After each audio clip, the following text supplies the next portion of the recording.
موضوع کا آغاز کرتے ہیں اور جو گفتگو ہے اس کی جانب بڑھتے ہیں. میں چاہوں گی سعدیہ آپا یہ فرمائیے گا کہ قرآن مجید فرقان حمید کا جب ہم مطالعہ کرتے ہیں اس مطالعے کے دوران بہت ساری چیزیں ہم پر آشکار ہوتی ہیں کہ یہ جو کائنات ہے پروردگار عالم نے ظاہر بے مقصد نہیں بنائی بلکہ کائنات میں کوئی بھی چیز بے مقصد نہیں ہے. کچھ ارشاد فرمائیے گا اس حوالے سے.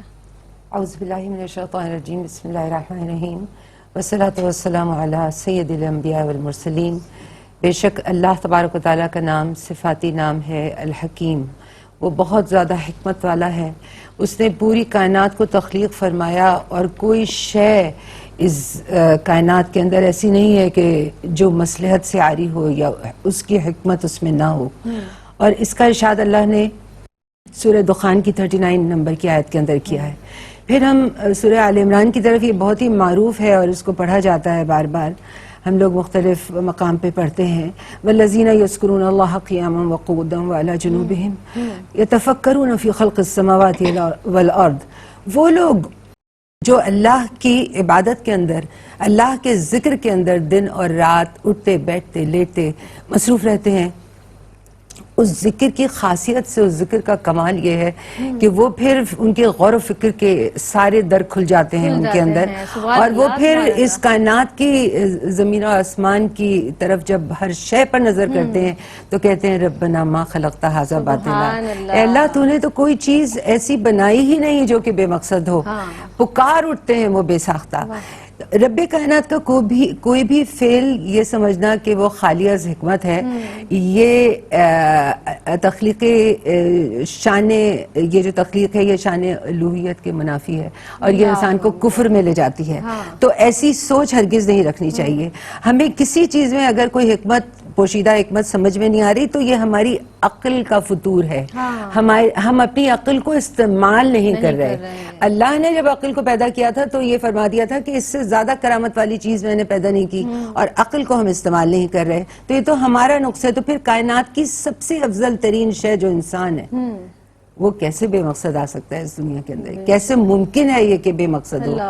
تو اللہ تبارک و تعالیٰ نے جو سورہ ملک ہے اس کے اندر جیسے بیان فرما دیا کہ ہم نے حیات اور موت کو تخلیق کیا ہے. کس لیے؟ تاکہ تمہاری عملی جد و جہد دیکھی جائے، ہے نا. یہ فرمایا کہ خلق الموت والحیات لیبلوکم ایکم احسن عملا، کہ تمہارا احسن عمل دیکھا جائے. تو صاف ظاہر ہے کہ عملی جد و جہد کے لیے انسان اس دنیا کے اندر آیا ہے اور کوئی نہ کوئی مقصد اور نصب العین لے کر آیا ہے جس کو اس کو خود ایکسپلور کرنا ہے. جب کائنات کو مسخر کرنے کی باری آئے گی وہ تو بعد میں آئے گی. پہلے میں اپنی ذات کے اندر تو اتروں اور میں اپنے آپ کو تو ایکسپلور کروں کہ میں کیا کچھ کرنے کی صلاحیت ہے اللہ تبارک و تعالیٰ نے مجھے دے کے بھیجا اور کہاں مجھے جانا ہے. اللہ پاک انسان کے لیے سورہ المومنون کی 115 نمبر کی آیت کے اندر فرما رہے ہیں افحسبتم انا خلقناکم عبثا، کیا تم سمجھتے ہو کہ تمہیں بیکار پیدا کیا گیا ہے؟ وَأَنَّكُمْ إِلَيْنَا لَا تُرْجَعُونَ، کہ تمہیں تو ہماری طرف کیا لوٹ کر نہیں آنا ہے، کیا پھرنا نہیں ہے.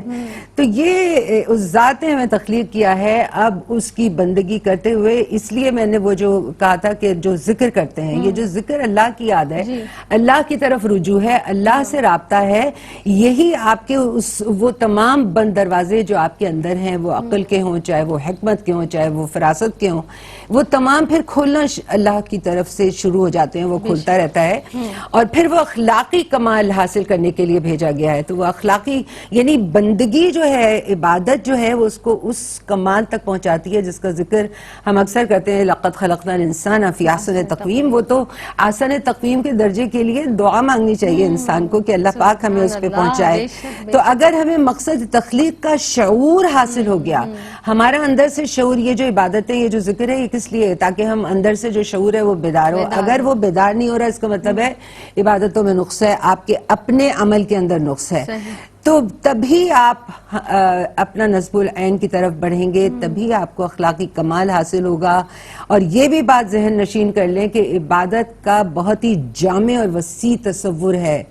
ہم اپنے ہر لمحے کو عبادت بناتے ہوئے زندگی کے جملہ معاملات کے اندر جو ہے اس کو ہم نے اس چیز کا وہ رکھنا ہے کہ اللہ پاک فرما رہا ہے حقیقی نیکی یہ نہیں ہے، اصل نیکی یہ نہیں ہے کہ تم اپنا منہ مشرق کی طرف جی، کر لو یا مغرب کی ہاں، طرف، ہاں۔ یہ عبادت کا مفہوم بتا رہا ہے اللہ آیت بر میں بقرہ کی 177 آیت میں، جی۔ کہ پہلے ایمان کو بیان کیا، پھر یہ بیان کیا کہ وہ مال جو عطا میری ہے جو تمہیں دی ہے اس کو ذرا خرچ تو کرو، رشتہ داروں پر، قرابت داروں پر، یتیموں پر، مسکینوں پر، مسافروں پر، راہ چلتے لوگوں پر، اور ان لوگوں پر جن کی گردنیں جو ہے وہ پھنسی ہوئی ہیں۔ اس کے بعد فرمایا کہ نماز پڑھو، زکوٰۃ دو، اور وعدہ پر قائم رکھو۔ اب یہ ہے وہ عبادت جو ہمیں لے کر جا رہی ہے اس طرف جو نصب العین ہے ہمارا۔ سبحان اللہ، سبحان اللہ، یعنی اس پاک پروردگار عالم نے یہ جو پوری کائنات تخلیق کی، اس میں ایک ایک ذرہ، کوئی ذرہ بھی ایسا نہیں جو بے مقصد پروردگار عالم نے تخلیق فرمایا۔